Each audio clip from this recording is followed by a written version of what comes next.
माननीय अध्यक्ष महोदय, आज मैं सदन को एक कहानी सुनाना चाहता हूं। कहानी का शीर्षक है चौथी पास राजा।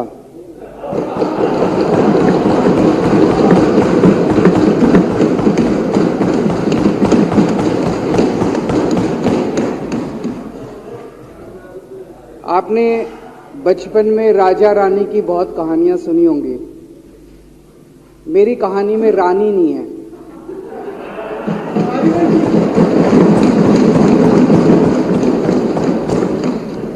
बस राजा है।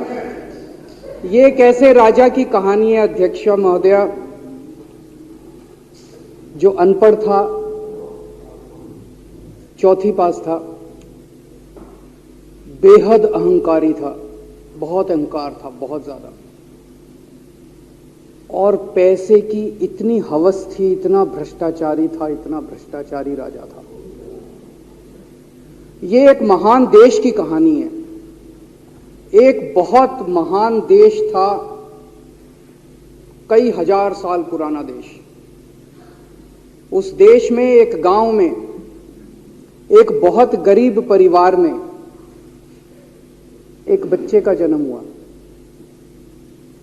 जब बच्चे का जन्म हुआ तो ज्योतिषी ने कहा, गांव में ज्योतिषी होते हैं, आते हैं, वो पत्री बनाते हैं। ज्योतिषी ने कहा, माई तेरा लड़का बड़ा होके बहुत बड़ा सम्राट बनेगा। माई को यकीन नहीं हुआ, मेरा इतने गरीब हूं मैं, कहां से मेरा बेटा सम्राट बनेगा। तो उसने कहा, नहीं, तेरे बेटे के ग्रह बताते हैं तेरा बेटा बहुत बड़ा सम्राट बनेगा। बेटा धीरे धीरे बड़ा होने लगा। स्कूल, गांव का ही स्कूल था, स्कूल जाता था, उसका पढ़ने वढ़ने में मन नहीं लगता था।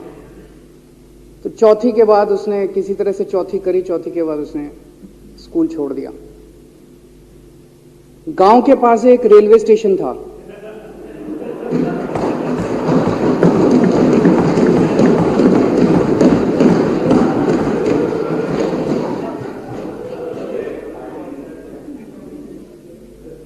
तो घर का खर्चा चलाने के लिए वो लड़का वहां स्टेशन पे चाय बेचता था। लड़के को भाषण देने का बड़ा शौक था।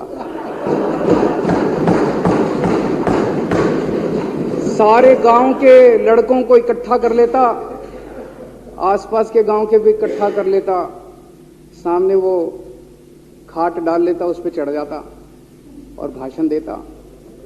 धीरे धीरे आसपास के गांव के लड़के भी इकट्ठे हो गए। जिस भी चीज में भाषण देता, एक बार शुरू हो जाता तो बंद ही नहीं होता।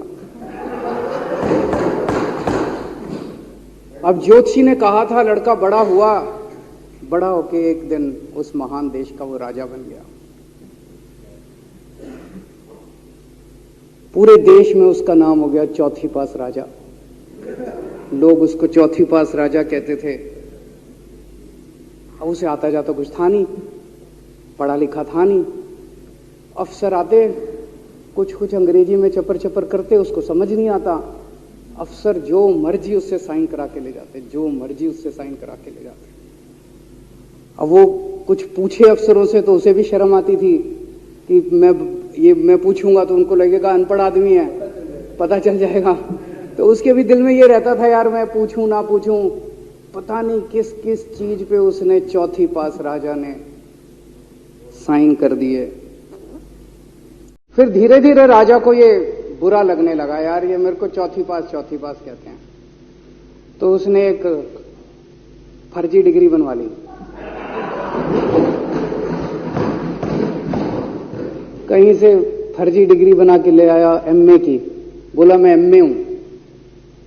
तो लोगों को लगा, यार ये तो ठीक नहीं है, ये तो फर्जी डिग्री हम बना के ले आया हमारा राजा।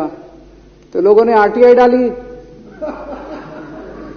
जो आरटीआई डालता उस पर 25,000 रुपये जुर्माना।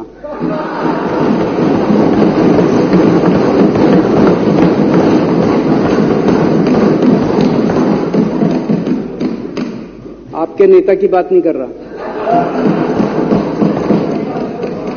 आप लोग भी हंस सकते हो।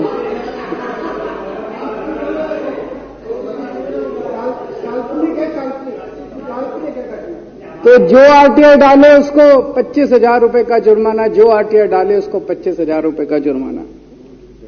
उसी देश के अंदर एक छोटा सा राज्य था, उस राज्य का एक मुख्यमंत्री था।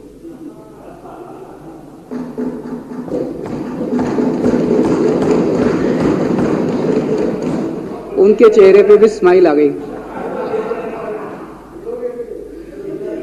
उनके चेहरे पे भी उम्मीद की किरण छा गई। वो मुख्यमंत्री अपने लोगों का खूब ख्याल रखता था। वो मुख्यमंत्री कट्टर ईमानदार था। वो मुख्यमंत्री कट्टर देशभक्त था। वो मुख्यमंत्री पढ़ा लिखा था।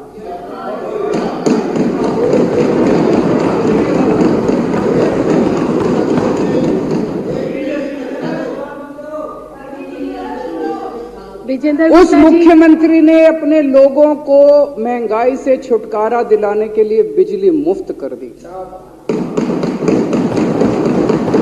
भाई साहब, उसके बाद तो चौथी पास राजा पागल हो गया।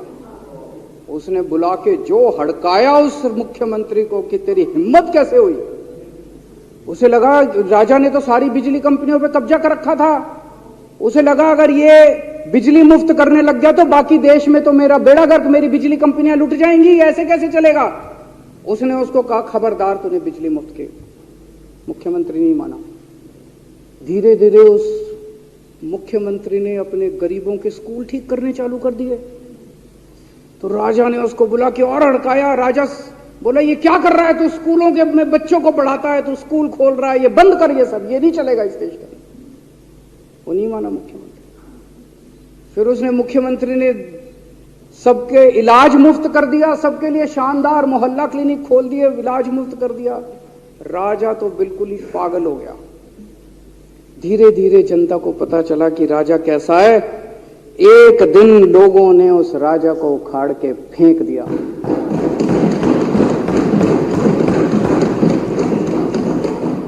और लोगों ने एक किसी ईमानदार और देशभक्त आदमी को वहां बिठा दिया और उनकी सरकार आ गई।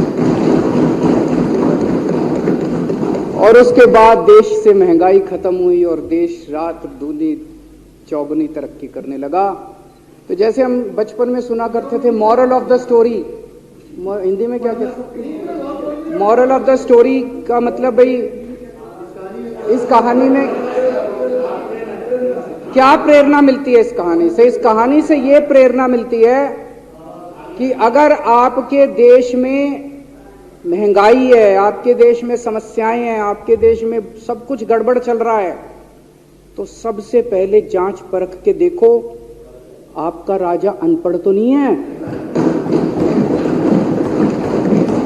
अगर आपके देश में सब गड़बड़ चल रहा है, बेरोजगारी है, बहुत सारी समस्याएं हैं, जरा देखो राजा, आपके राजा को कोई दोस्त तो नहीं है। अगर है तो सबसे पहले अपने राजा को उखाड़ के फेंको, नहीं तो आपकी समस्याओं का कोई समाधान नहीं होगा। आपकी समस्याओं का कोई समाधान नहीं होगा। वो पढ़ा करते थे अंधेर नगरी चौपट राजा, सवा शेर बाजी सवा शेर खाजा। बहुत बहुत शुक्रिया।